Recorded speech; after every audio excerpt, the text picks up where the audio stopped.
नमस्कार, मैं हूं मनोज वर्मा और आप देख रहे हैं अटेंशन। और अटेंशन में बात होगी कुनबे में फिर कलह। जी हाँ, प्रदेश कांग्रेस में अंदरूनी खींचतान थमने का नाम नहीं ले रही है। संगठन के भीतर एक बार फिर मतभेद खुलकर सामने आ गए हैं और इस बार विवाद की वजह बने हैं प्रदेश कांग्रेस मीडिया अध्यक्ष मुकेश नायक का इस्तीफा। हालांकि उनका इस्तीफा फिलहाल स्वीकार नहीं किया गया है, लेकिन इस घटनाक्रम ने कांग्रेस की गुटबाजी को फिर सुर्खियों में ला दिया है। इधर बीजेपी कांग्रेस पर तंज कस रही है, लेकिन अब सवाल यह है कि क्या मुकेश नायक के इस्तीफे ने कांग्रेस में गुटबाजी खत्म करने के दावों की पोल खोल दी है? और आखिर कांग्रेस में गुटबाजी का कैंसर खत्म क्यों नहीं होता है? आज चर्चा इन्हीं सवालों के आसपास, लेकिन पहले रिपोर्ट देखिए।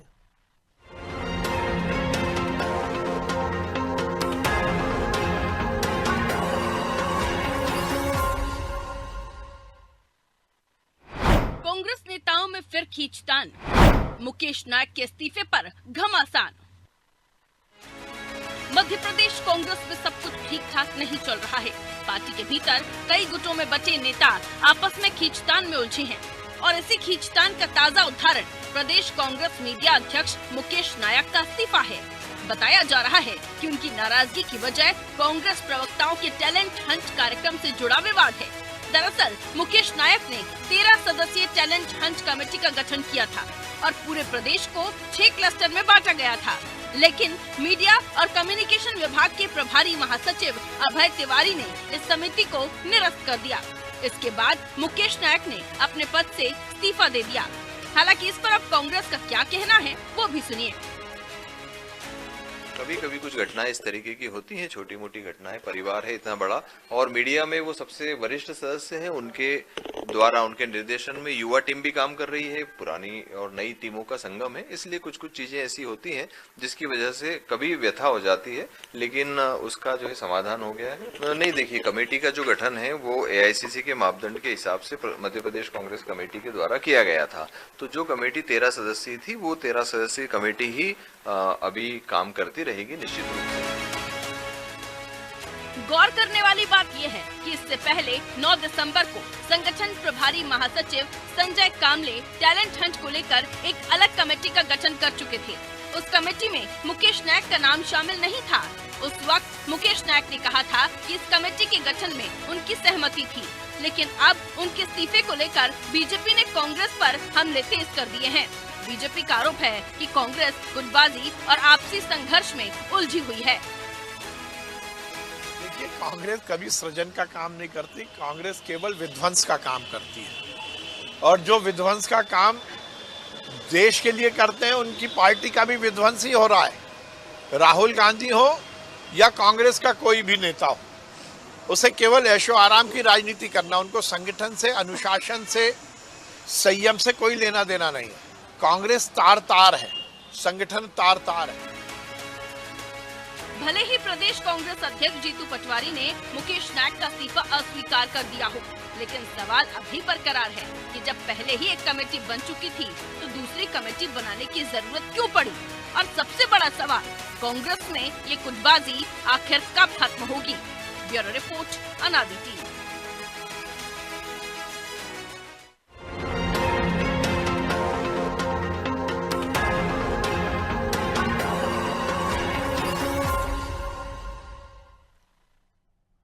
तो इसी मुद्दे पर चर्चा करने के लिए हमारे साथ जुड़ गए वरिष्ठ पत्रकार चैतन्य भट्ट और हमारे सहयोगी ब्रजेश चौक से। बहुत स्वागत है चैतन्य जी आपका अनादि टीवी में। नमस्कार। और ऐसा लग रहा है कि कांग्रेस और कलह एक दूसरे के पूरक बन गए हैं। गुटबाजी को लेकर तमाम सारे आरोप लगते रहे हैं, सफाई आती रही, और जब ये कहा गया था कि एक नई जोड़ी के साथ कांग्रेस मैदान में उतरी है कि उमंग सिंगार और जीतू पटवारी की, और तमाम सारे छत्रपों को किनारे कर दिया गया है, लेकिन छोटे छोटे मामले, इतने विवाद इतना तूल पकड़ जाता है कि उसकी परिणति कभी इस्तीफे के रूप में आती है, कभी धमकी के रूप में आती है, कभी किसी और रूप में आती है। तो ये जो कांग्रेस का संगठन सृजन अभियान है, ऐसा नहीं लग रहा कि विवादों की भेंट चढ़ गया और जिस उद्देश्य से इसका कार्यक्रम इसको शुरू किया गया था वही शायद विवादों में पड़ता नजर आ रहा है? मनोज जी, कांग्रेस और कलह दोनों का वाले शब्द हैं। कुनबा वो भी का से ही आता है।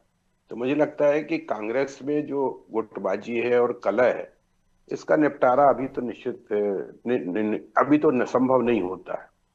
क्या है कि जिस तरह से वहां पर गुटबाजी जबरदस्त चरम रूप पे है, उसको लेके अगर आप वो कांग्रेस के बड़े लीडर चाहें भी कि इस गुटबाजी को हम खत्म कर दें, तो वो संभव दिखता नहीं है। मुकेश नायक का इस्तीफा और फिर जीतू पटवारी द्वारा उसके इस्तीफे को अस्वीकार करना, ये बताता है कि वहां किस तरह की आपसी खींचतान चल रही है, किस तरह का कलह चल रहा है। जब एक कमेटी बन चुकी थी और वो जिसमें बताया जाता है कि मुकेश नायक की भी सहमति थी, उसके बाद दूसरी कमेटी क्यों बनाई गई, लेकिन उसमें और मीडिया हम विभाग तो के अध्यक्ष ही नहीं थे उस कमेटी में, ये भी जी दिलचस्प जी बात है। हाँ, ये भी बात सही है कि उनकी सहमति थी और उसमें वो मीडिया प्रभारी अनुपस्थित थे, उसमें उनका नाम ही नहीं था।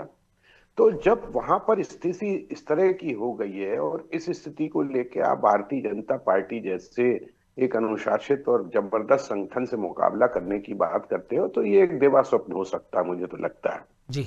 मुकेश नायक की जहां तक बात है, तो मुकेश नायक तो कई बार पार्टियां बदल चुके हैं।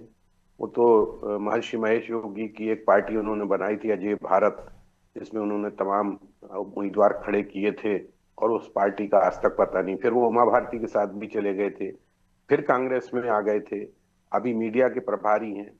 सवाल इस बात का है कि कोई भी कमेटी अगर बन रही है तो उसमें एआईसीसी की मंजूरी जरूरी है। तो उस मंजूरी को पहले क्यों नहीं लिया जाता है? अपने मन से कोई भी पार्टी आप कमेटी घोषित कर देते हो। जैसे अभी आपने पिछली बार देखा होगा कि जब जीतू पटवारी ने जिला प्रभारियों की नियुक्ति की थी, बिल्कुल। तो उसमें हरीश चौधरी जी ने तमाम नियुक्तियों को रद्द कर दिया। उसी रात आदेश आके उसको खारिज कर दिया। हाँ, उसके बाद बड़ा विवाद मचा। फिर उसको बताया गया कि नहीं, कुछ वो टेक्निकल अरे भाई टेक्निकल प्रॉब्लम था, इसलिए वो सूची जो उन्होंने भेजी थी हरीश चौधरी के पास वो पहुंच नहीं पाई। इस तरह की मतलब बचकानी जो दलीलें कांग्रेस के नेता देते हैं, जैसे अभी संजय कामले भी बोल रहे थे कि बड़ा परिवार है, कुछ ना कुछ होता रहता है। अरे भाई, ऐसे कैसे बड़ा परिवार उनके एक है? नेता तो कह रहे थे कल की एआई से जनरेट करके किसी ने जारी कर दी है। ऐसा, ये देखिए, ये तो सब फालतू की बातें हैं। आपको अपने परिवार को पहले देखना होगा कि हमारे परिवार में कितनी एकता है, कोई अनुशासन है कि नहीं है। अभी आप देखिए कि दिग्विजय सिंह का बयान आ गया, उन्होंने मोदी जी की और आरएसएस की बड़ी तारीफ कर दी, फिर बहुत हल्ला मचा, बड़ा विवाद हुआ, तो फिर उन्होंने बोला नहीं नहीं, मैं तो आरएसएस के बहुत खिलाफ हूँ। इस तरह की वहां पे स्थिति क्या है कि अराजकता का माहौल है। जो जिसकी मर्जी में आता है वो बोलता है, जो जिसकी मर्जी में आता है वो करता है।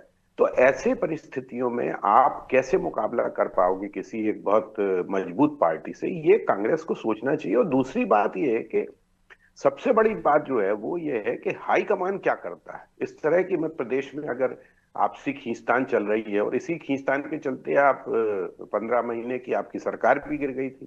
ज्योतिरादित्य सिंधिया के साथ आपने जो अन्यायपूर्ण व्यवहार किया, ना उनको राज्यसभा में भेजने के लिए पहला नाम दिया, ना उनको प्रदेश अध्यक्ष बनाया, ना उनको मुख्यमंत्री बनाया, उसका प्रतिफल क्या हुआ कि आपकी सरकार गिर गई। अगर सरकार नहीं गिरती तो 5 साल तक सरकार चलती और हो सकता है कि अगली बार फिर आपको मौका मिलता। तो वहां जो स्थितियां हैं, मुझे लगता नहीं कि उसमें कोई सुधार की गुंजाइश बची है। जब आपका प्रदेश अध्यक्ष कोई कमेटी बनाता है, जिला प्रभारियों की नियुक्ति करता है, उसको निरस्त कर दी। भाई, जब आपने किसी को प्रभार दिया, जैसे मान लीजिए आपको मुकेश नायक को आपने मीडिया का प्रभारी बनाया, तो मुकेश नायक को अपने हिसाब से काम करने देना चाहिए। लेकिन कांग्रेस में सर यही संकट है ना कि अगर उनका राष्ट्रीय अध्यक्ष ये कहता है कि काला कमान से पूछना पड़ेगा, तो फिर वहाँ आला कमान कौन है, ये भी एक सवाल है। लेकिन ब्रजेश जी तो कि एक सूची आपने टैलेंट हंट की बना दी, उसमें वो नाम रख देते हो आप कि जिनको प्रवक्ताओं की सूची वाले उसमें कुछ नाम है, तो आप जब खुद ही आपको अगर टैलेंट का सर्च करना है तो फिर तो नए लोगों को आप लाओ कि वो आपका टैलेंट भी तो परखे कि आपने इन 2 साल में या 3 साल में क्या किया है। लेकिन आप उन्हीं लोगों को शामिल कर देते हो, बाद में फिर उस सूची को आप बढ़ा देते हो। जो अध्यक्ष होता है उस मीडिया विभाग का, वो सूची से गायब होता है, कहा जाता है उनकी सहमति है, मैंने कहा था ये नाम बढ़ा दिया जाए, लेकिन जिसके नाम को वो कहते हैं वो बाद में वो सूची निरस्त करा देता है। तो ऐसा क्या होता है कि आपको एक सप्ताह में 2 सूची जारी करना पड़ती है, निरस्त करना पड़ती है? मनोज जी, सीधा सीधा है ना कि हमने देखते हैं घरों में बर्तन खटकते हैं लेकिन फूटते नहीं है। ये तो बर्तन फेंके जा रहे हैं ना, यहाँ तो फेंके जा रहे हैं कि आप आपस में रखें, एक जगह रखें तो रखते समय खटक जाएं, या तो फेंके जा रहे हैं, यहाँ तो फेंके जा रहे हैं। तो परिस्थिति वैसी है कांग्रेस की। आप देखिए, संगठन सृजन चल रहा है, बदलाव की बात की जा रही है, नीचे से ऊपर, ऊपर से नीचे संगठन किस तरह से गढ़ा जाए, इस पर कवायद चल रही है राहुल गांधी के कहने पर। लेकिन आप देखिए कि जो कलह है, जो गुटबाजी है, वो है खत्म होने का नाम नहीं ले रही और गहराती चली जा रही है। ताज़ा ही उदाहरण देख लीजिए आप, मुकेश नायक का वाला मामला है, जो इससे पहले के मामले देख लीजिए, चाहे जिलाध्यक्षों के मामले हों, चाहे संगठन प्रभारियों के मामले की नियुक्ति की बात हो, तमाम मामले बता रहे हैं ना कि आप में समन्वय नहीं है नेताओं में।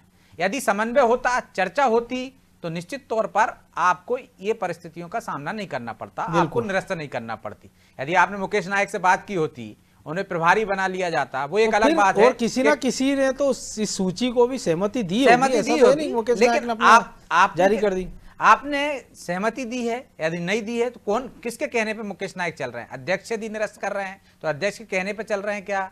तो ये वो परिस्थितियां हैं। देखिए कांग्रेस में हालात कैसे हैं, हालात ऐसे हैं कि कांग्रेस में नई पीढ़ी आ गई है, नई पीढ़ी में उमंग सिंगार हैं, जीतू पटवारी हैं, दोनों में लगी है सीएम बनने की होड़ एक तरह। दूसरा, आपने 50 साल के उम्र वालों को अपने क्राइटेरिया रख लिया है, उनको रखेंगे। तो एक बड़ी जो उससे ऊपर की पीढ़ी है, उम्रदराज पीढ़ी है, जो 50 से ऊपर वाली पीढ़ी है, जिसको हम कह सकते हैं दिग्विजय सिंह की पीढ़ी, कमलनाथ की पीढ़ी और बाकी के जो नेता हैं उनके समर्थक हैं, वो पीढ़ी और नई पीढ़ी में टकराव हो रहा है। तो टकराव सिर्फ आमने सामने दो गुटों में नहीं हो रहा है, ये त्रिकोणीय चतुर्कोणीय मुकाबला हो रहा है। ऐसा लग रहा है कि उमंग सिंगार अपनी गाड़ी अलग हाँक रहे हैं, जीतू पटवारी अलग हाँक रहे हैं, दिग्विजय सिंह अलग हाँक रहे हैं, कमलनाथ अलग हाँक रहे हैं, और बाकी के जो नेता हैं जिनकी जितनी चल रही है उतनी हाँक रहे हैं। तो आप देखिए उन परिस्थितियों में टकराव तो हो गई। तो इस पर सीधा सा जवाब क्या है कि आप कह रहे हो कि आला कमान को कार्रवाई करनी चाहिए। आला कमान तो खुद कह रहा है कि हमारे यहाँ बारात के घोड़े हैं, हमारे यहाँ लंगड़े घोड़े हैं, हमारे यहाँ रेस के घोड़े हैं, इनकी छटनी करना, करता नहीं है। गुटबाजी है, खत्म करना है, करता नहीं है, सिर्फ कहता है, देखता है। तो फिर ऐसे में हालात कैसे सुधरेंगे? संगठन का सृजन कैसे होगा? बीजेपी से मुकाबला कैसे होगा? आप लगातार यदि आप झगड़े होते रहेंगे तो आप देखिए कि प्रभारी आप बना देते हो, उनकी हालात क्या है? सज्जन सिंह को आपने प्रभारी बनाया एसआईआर कमेटी की बैठक हो रही है दिल्ली में, बड़े नेता ले रहे हैं, सज्जन सिंह गायब हैं, उसमें पहुंच ही नहीं रहे हैं, बुला ही नहीं जा रहा है। दिग्विजय सिंह प्रेजेंटेशन दे रहे हैं। अब मीडिया के संबंधित यदि आप कोई चयन समिति बना रहे हैं कि टैलेंट हंट कर रहे हैं, तो मीडिया के प्रभारी को तो आपको रखना ही पड़ेगा ना, जो जानता है कि भाई उसको कैसी टीम चाहिए। दिलचस्प बात है ब्रजेश जी, वो आपने आदेश पढ़ा जो अभय तिवारी ने जारी किया, उन्होंने इसमें लिखा है कि ये जो कमेटी बनाई गई है, ये जो कमेटी है, ये किसी विभाग के अंतर्गत नहीं है, ये पीसीसी के अंतर्गत है, इसलिए इसको निरस्त किया जाता है। यानी तो मतलब उनको अधिकार ही नहीं है मुकेश नायक को कमेटी, कोई अधिकार नहीं है। जैसे जीतू पटवारी ने कह दिया था कि भैया इनकी नियुक्ति तो कहां से हुई है? दिल्ली से हुई है जिलाध्यक्ष को, और आप उससे पहले चले जाइए। मनोज जी खुद उनने अपनी नियुक्ति जब कार्यकारी अध्यक्ष थे, जब कमलनाथ जी, तो उन्होंने कहा मेरी तो दिल्ली से नियुक्ति हुई, कोई यहां से मध्य प्रदेश से कैसे हटा सकता है? तो ये तो हालात कांग्रेस में है। तो फिर कांग्रेस में तो सब सवा शेर है, शेर कोई नहीं है। तो आप देखिए ऐसे में गुटबाजी बढ़ेगी। एक तो कोई ऊपर ऐसा होना चाहिए जो अनुशासन का डंडा चला सके, जो ये देख सके कि समन्वय बन रहा है कि नहीं बन रहा है। अध्यक्ष यदि कोई सूची जारी कर देते हैं, प्रभारी उनको निरस्त कर देते हैं, तो इसका मतलब साफ है कि प्रभारी को कोई सूची बताई नहीं गई पहले, या उनसे समन्वय नहीं किया गया, उनसे चर्चा नहीं की। चर्चा होती 4 लोग बैठ के तो उसमें गलतियां तभी निकल जाती ना। तो गलतियां आप बाद में पता चलती हैं जब पब्लिक में आप जारी कर देते हो, या ये जानबूझकर अपने अपने गुट के लोग सूची निकाल देते हैं, विवाद खड़ा करते हैं, किसको कमजोर करना चाहते हैं, किसको ये दिखाना चाहते हैं, जताना चाहते हैं, बताना चाहते हैं कि भाई संगठन चल नहीं रहा है आपसे। तो क्या कमजोर करने की रणनीति है? जीतू पटवारी से संभल नहीं रहा है, ये जताने की रणनीति है। ये तमाम चीजें हैं ना मनोज जी, जो कांग्रेस को कमजोर कर रही हैं। तो कांग्रेस की मजबूती के लिए यदि संगठन सृजन चल रहा है तो सही तरीके से सृजन होना चाहिए। ऐसा नहीं है कि आपको ऐसा लग रहा है तो संगठन विसर्जन कर रहा हो। लेकिन चेतन जी एक और चीज है ना कि जब जिलाध्यक्षों की सूची को लेकर विवाद होता है, आरोप लगते हैं कि किसी एक कैंडिडेट ने जो डिफेंडर गाड़ी दी है, भोपाल में, जबलपुर में, इंदौर में तमाम जगह धरने प्रदर्शन होते हैं। जीतू पटवारी के खिलाफ इंदौर में कार्यालय में उनके खिलाफ नारेबाजी हो जाती है, पोस्टर लग जाते हैं कांग्रेस का, जिला कांग्रेस कार्यालय में, उसमें कोई एक्शन नहीं होता है। कि वो ये कहा जाता है कि प्रभारी ने और राहुल गांधी ने नियुक्तियाँ सीधे की है, लेकिन जब जिले या प्रदेश के लोग नियुक्ति करते हैं तो आप उसको निरस्त कर देते हैं। तो एक राजस्थान के प्रभारी ने क्या पूरा मध्य प्रदेश में इतना सर्च कर लिया, छान लिया उसको, कि वो एक एक कार्यकर्ताओं के टैलेंट को पहचानने लगा हो, एक एक कार्यकर्ताओं की उपयोगिता को पहचानने लगा हो, नेताओं की उपयोगिता को पहचानने लगा हो, कि उसको ये पता है कि ये नेता इस काम का और ये सूची में नहीं है, इसलिए सूची निरस्त कर दी जाती है। जाहिर सी बात है उसके भी कोई ना कोई आंख नाक कान होंगे, और वो भी 2-4 जिलों से ज़्यादा गए नहीं प्रभारी, ऐसा भी नहीं उनने पूरा मध्य प्रदेश छान मारा हो। मनोज जी, जैसे भारतीय जनता पार्टी में आरएसएस की तरफ से जो संगठन मंत्री बनाए जाते हैं वो पूरे समय उसी प्रदेश में रहते हैं जिस प्रदेश में वो संगठन मंत्री बनाए जाते हैं। मध्य प्रदेश में वो आपने पहले तो प्रभारी संभागीय किसी और बाहर, जिला संगठन महामंत्री जी, की व्यवस्था थी जो अभी खत्म कर दी गई पिछले हाँ, अब कार्यकाल में खत्म वी हो शर्मा गई। के समय। अब दिक्कत ये है कांग्रेस के साथ कि आपने अगर किसी को प्रदेश अध्यक्ष बनाया तो फिर उसके ऊपर प्रभारी काय का भाई, फिर काय का प्रदेश अध्यक्ष है वो। ऐसे ही आपने मीडिया प्रभारी अगर मुकेश नायक को बनाया, उसके ऊपर आपने एक और मीडिया प्रभारी बना दिया है, तो ये फिर उस पोस्ट की हैसियत क्या रह गई? ना तो प्रदेश अध्यक्ष की कोई हैसियत है, ना मीडिया प्रभारी की कोई हैसियत है। और अगर वो कोई ऐसी सूची जारी करते हैं या कोई निर्णय लेते हैं या कोई आपका आदेश देते हैं तो उसके फिर कोई मायने नहीं रहता, क्योंकि वो तत्काल उसको निरस्त कर दिया जाता है। सवाल इस बात का है कि आपका जो हाई कमान है वो इन चीजों को कोई ध्यान ही नहीं देता, कोई मायने नहीं रखता उसके सामने कि हमारे प्रदेशों में हमारे जो नेता हैं उनमें किस तरह से आपसी द्वंद्व की स्थिति बनी हुई है। ऐसा नहीं है कि अगर 2-4-5 मामलों में कड़ी कार्यवाही हाईकमान की तरफ से हो जाए तो ये सारी जो गड़बड़ियां चल रही है सुधर सकती हैं। देखिए, किसी भी पार्टी में अनुशासन सबसे महत्वपूर्ण होता है और भारतीय जनता पार्टी की सफलता का राज जो है वो यही है कि उनमें अनुशासन है। वहां तत्काल में निर्णय लिया जाता है, उस पर कार्रवाई की जाती है। यहाँ तो ठीक है, linger on linger on linger on चल रहा है। अनुशासन का ढोल नहीं पीटते ना, वो एक्शन होता दिखता भी है। बिल्कुल दिखता है। दूसरा, फिर हर चीज में आप कह रहे हैं कि हाई कमान, तो भाई हाई कमान है कौन? जब राष्ट्रीय अध्यक्ष खुद कह रहा है, मल्लिकार्जुन खड़गे के कह रहे हैं कि मुझे हाई कमान से बात करनी पड़ेगी, तो फिर हाई कमान मतलब वही है, राहुल गांधी है, सोनिया गांधी है, प्रियंका गांधी है। तो सारी चीजें जब वहीं से यह तय वो होना पिक्चर है, तो हमने फिर देखी ये, थी जिसमें बाबा कहते हैं भगवान से बात कर रहा हूं, तो या तो ऐसा कोई हो। हाँ, तो फिर ऐसे फिर प्रदेश अध्यक्ष बनाने का या मीडिया वो एकदम प्रभारी एक बनाने कैसे का करते हैं, कोई फिर वो औचित्य बताते हैं नहीं कि नहीं ये हाई कमान ने कहा है कि तुम इस पर्वत पे चले जाओ, पूजा कर लो, तुम ये कर भाई। लो। अगर प्रदेश अध्यक्ष कोई सूची जारी कर रहा है तो वो जानता है प्रदेश में किन लोगों पर हम भरोसा करना है, कौन हमारे लिए उपयोगी हो सकते हैं। उसको लेके हाईकमान को क्या पता कि कौन जबलपुर में कौन सा नेता है, या आपके इंदौर में कौन सा नेता है, भोपाल में कौन सा नेता है? पूरे देश की स्थिति थोड़ी उसको पता है। तो जब आपने किसी को प्रभार दिया है, किसी को अधिकार दिया है, प्रदेश अध्यक्ष बनाया है, मीडिया प्रभारी बनाया है, तो उसको अपने हिसाब से काम भी तो करने देना चाहिए ना। आप हर चीज में टांग अड़ाओगे, उसके ऊपर प्रभारी, फिर उसके ऊपर प्रभारी, फिर उसके बाद ऊपर हाई कमान। जब सारी चीजें हाई कमान को तय करना है तो फिर यहाँ से तो कोई मतलब ही नहीं है। फिर इन तमाम पोस्ट जो बना के रखी हैं, सीधा हाई कमान ही आके कटनी में भी नियुक्ति कर दे, फिर सिहोर में भी नियुक्ति कर दे, फिर सिवनी में भी नियुक्ति कर दे। तो ये कोई, मुझे लगता नहीं कि कांग्रेस में इस तरह की जो स्थितियां हैं वो कभी सुधरने वाली हैं, क्योंकि जिस तरह से हाई कमान किसी भी चीज को ध्यान नहीं दे रहा है। अभी आप देखिए, पचमढ़ी में इतनी बड़ी बैठक की थी उन्होंने, उसमें बड़े संदेश दिए गए कि गुटबाजी नहीं होना चाहिए और ऐसा होना चाहिए, वैसा होना चाहिए। कोई फर्क नहीं पड़ा किसी को। जैसे उस बैठक से बाहर निकले, टीटी होने लगी कि अरे यार ये सब तो चलता है। तो ऐसी स्थिति में आप अगर सोचो कि हम 2028 का चुनाव जीत, या अभी 1-1.5 साल बाद आपका जो नगरीय निकायों के चुनाव है उसमें हम बड़ी सफलता पालेंगे, तो ये इनका सपना है। मुझे तो लगता नहीं कि अब कांग्रेस की स्थिति मध्य प्रदेश में क्या, देश में भी उसी तरह की हो गई है। बिल्कुल, क्योंकि वो उनको चिंता है। आज भी जो प्रेस कॉन्फ्रेंस करते हैं वो कहते हैं कि साहब गांधी सरनेम से चिढ़े नेताओं को, बीजेपी के नेताओं को। लेकिन ब्रजेश जी, एक और चीज हम देखते हैं कि इसके उलट अगर बीजेपी से कंपैरिजन की बात होती है, मान लीजिए तमाम सारे कांग्रेस के नेता उदाहरण देते हैं, तो बीजेपी में हम देखते हैं कि एक आदमी जो संगठन में रहता है, संघ से आया हुआ, वो इतना पावरफुल होता है, टिकट उसकी मर्जी से बढ़ते हैं, लेकिन संगठन में उसको उपाध्यक्ष बनाया जाता है और उससे कहीं जूनियर को उसके ऊपर महामंत्री बना दिया जाता है।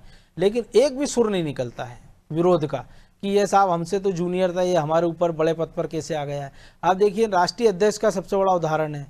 लेकिन कांग्रेस में हम देखते हैं कि जो जूनियर आदमी है वो सीनियर के आदेश की धज्जियां उड़ा देता है 1 मिनट में, बिना किसी लिहाज के, ना किसी पद का लिहाज रखता है ना उम्र का।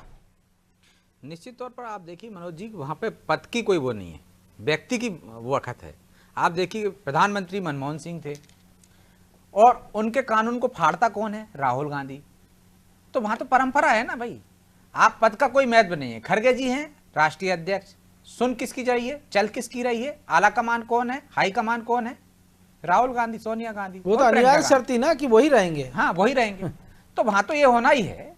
बीजेपी से आप तुलना करोगे तो बीजेपी एक कैडर बेस्ड पार्टी है, कैडर से आदमी आता है उनके यहाँ, और यदि आदमी की वक़्त नहीं है वहां पे, यहाँ पे छत्रपों की पार्टी है, यहाँ पे व्यक्ति की है। व्यक्ति के साथ कार्यकर्ता चला जाता है हमने बीजेपी में देखे बड़े बड़े नेता चले गए, कल्याण सिंह चले गए थे, उमा भारती चली गई थी, कितने लोग साथ में गए, आए ना वापस। कार्यकर्ता नहीं जाता, क्योंकि कार्यकर्ता संगठन का होता है, संगठन गढ़ता है उसको, कोई नेता नहीं गढ़ता। हाँ, सबके समर्थक होते हैं, लेकिन आप देखिए कि उनमें से कितने लोग छोड़ के गए। गौरीशंकर सेजवाल छोड़ के गए, प्रहलाद पटेल छोड़ के गए, ऐसे तमाम लोग हैं। कितने लोग छोड़ के गए, कितने कार्यकर्ता उनके साथ गए, उनकी क्या स्थिति हुई। यदि कांग्रेस में देखिए सिंधिया जी छोड़कर आते हैं, लौटकर भी वो मुकाम हासिल नहीं कर पाए। हाँ। शैलेंद्र प्रधान हो, नरेंद्र बिरथारे हो, तमाम लंबी और ज्योतिरादित्य सिंधिया जी कांग्रेस छोड़कर बीजेपी में आते हैं तो कांग्रेस को जिला अध्यक्ष क्या ब्लॉक अध्यक्ष नहीं मिलता उनके क्षेत्र में, क्योंकि पीढ़ियों से लगातार जो छत्रप हैं, यदि दिग्विजय सिंह आ जाए तो उनके क्षेत्र में ना मिले। यदि मान के चलिए आप बाकी के जो छत्रप हैं उनके वो आ जाए तो उनके साथ बहुत सारे कार्यकर्ता आ जाते हैं, जो नेताओं के साथ समर्थक आते हैं। हमने देखा है बीजेपी में यदि कोई कांग्रेस का नेता ज्वाइन कर रहा है तो उसके साथ वो अकेला नहीं आया, कभी पूरी फौज लेकर आया है। उसमें कई ब्लॉक अध्यक्ष होंगे, जिला अध्यक्ष तक होंगे। लेकिन कांग्रेस में इन्हीं हालातों की वजह से ये है कि वहां पे छत्रपों का, लेकिन अब कांग्रेस चाहती है कि वो बीजेपी की जैसे बन जाए, तो बीजेपी की जैसे आज नहीं बनी है, पीढ़ियां खप गई हैं उनकी। लेकिन सवाल ये भी है ना कि जो नेता, अभी हमने दीपक जोशी के मामले में जो मुकेश नायक की टिप्पणी आप हमने भी सुनी होगी कि भैया हमारे कार्यकर्ता नहीं हमारे यहाँ, और एक महिला कार्यकर्ता को और ले गए। तो ये तो हालात हैं, तो फिर कैसे संगठन का सृजन होगा। बहरहाल वक्त इतना ही था। बहुत धन्यवाद चेतन जी आपका।